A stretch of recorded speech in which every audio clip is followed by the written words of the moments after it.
व्यापले आहे।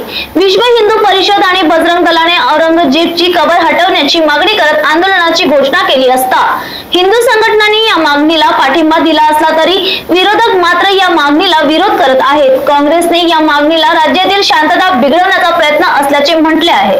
महाराष्ट्र विधानसभा येथे आमदार गटाचे नेता विजय वडेट्टीवार यांनी बजरंग दल आणि VHPवर टीका करताना म्हटले, त्यांच्याकडे स्वीकारण्यास काहीही उरलेले नाही। ते महाराष्ट्रातील लोकांना शांततेत राहू द्यायचे नाहीत, ते राज्याच्या विकासाला गती मंदावू इच्छितात। औरंगजेबने 27 वर्षे येथे राहून राज्यासाठी काहीही केले नाही, आता त्याची कबर हटविल्यानंतर त्यांना काय मिळणार? काँग्रेसचे राष्ट्रीय प्रवक्ते अतुल लोंढे पाटील यांनीही यावर टीका करत म्हटले, महाराष्ट्रात कायदा आणि सुव्यवस्था बिघडली आहे। शेतकरी वीज आणि पाण्याच्या समस्यांमुळे आत्महत्या करत आहेत, बेरोजगारी वाढली आहे। मात्र भाजप हे सर्व मुद्दे झाकण्यासाठी हिंदू मुस्लिम वाद उकरून काढत आहेत।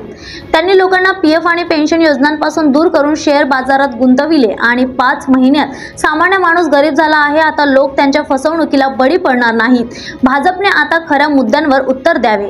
या संपूर्ण प्रकरणामुळे राज्यातील शांततेवर प्रश्नचिन्ह निर्माण झाले असून प्रशासन या प्रकरणाकडे विशेष लक्ष ठेवून आहे। आगामी काळात या आंदोलनाची दिशा काय राहील याकडे आता सर्वांचे लक्ष लागले आहे। पुलिस टाइम न्यूज साठी स्वप्नील धारगवेची रिपोर्ट। उनके पास में दूसरा बचा है क्या है? काम धंधा तो कुछ है नहीं कि और हिंदुत्व का नाम बिगुल बजाकर खुद की रोटी सेकना इतना ही काम है।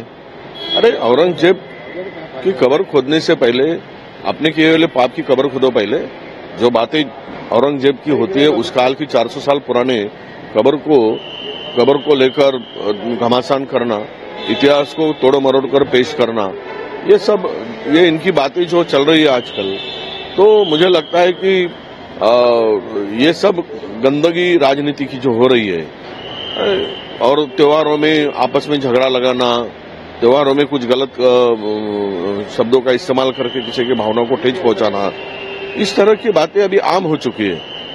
मुझे लगता है कि इस देश को, इस जनता को, देश के या महाराष्ट्र की जनता को कोई सुकून से जीने देने का इनका इरादा नहीं है। ये हमेशा के लिए इस राज्य को अस्थिर करके रखना, इसी बात यहाँ पे दिखती है।